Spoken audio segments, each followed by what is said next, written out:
In this video, we are going to find the critical numbers. We will find the relative extrema, means the relative minimum or the maximum. We are going to find the increasing and the decreasing intervals by using the first derivative test. You all know that at critical numbers, the derivative is equal to 0, or in order to find the relative extrema or minima, we need to find the derivative, because at every relative extrema the slope of the tangent line and hence the derivative is 0. So, let us look at the question f of x equal to 8x square plus 4x. The first thing you will do is to find the derivative of the function.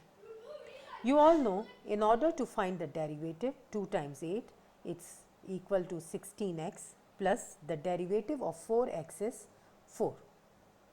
Since at critical numbers or at relative extrema, the derivative is equal to 0. So, you can write the equation 16x plus 4 equal to 0. Now, solve for x. In order to solve for x, bring the 4 on the other side. So, you will get equal to negative 4. Now, in order to find the value of the x, you will divide both sides by 16. So, x equal to negative 1 over 4. So, the value of this x is actually your critical point or critical number. And you all know that at critical number, there will be a relative extrema. But whether at this critical number we will have a minimum or we will have a relative maximum, we need to find the increasing and decreasing values by applying the first derivative test. So, we will use the first derivative test to find the relative minimum or maximum. Make a number line from negative infinity till positive infinity.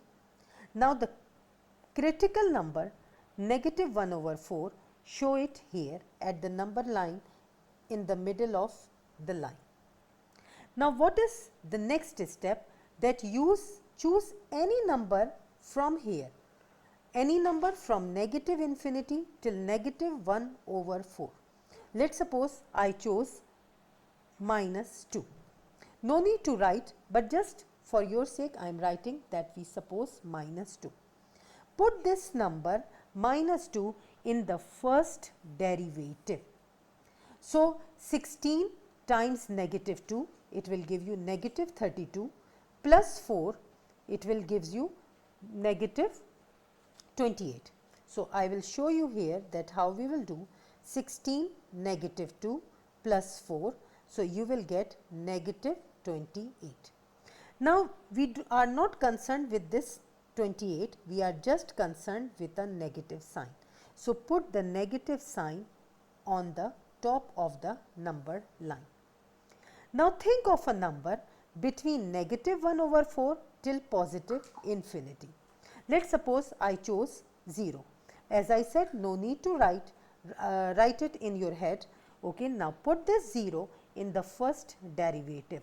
So, just for you I will write here 16 times 0 plus 4. Anything multiplied by 0 is 0. 0 plus 4 will give us plus 4. As I told you that we are not concerned with the number, we are concerned with the sign. So, put this plus sign on the number line. Now, negative means the slope is negative, it means the line will show like this, and when the slope is positive, so you can just make a line with the increasing line. So, by looking at the shape of this line, what is this? You can say that this is a relative minimum. You see that this is the shape. So, this shape is actually what? Relative minimum. So, at negative 1 over 4, you will have relative minimum. So, now find out the increasing intervals where the graph is increasing. The graph is increasing between negative 1 over 4 till positive infinity. So, you write here negative 1 over 4 till positive infinity, the graph is increasing. Whereas where the graph is decreasing, the graph is decreasing from negative infinity till negative 1 over 4. So, you can write here decreasing intervals are negative infinity till negative 1 over 4. So, this is the way we found the critical numbers, we found the relative minimum, and hence we found the increasing and the decreasing intervals.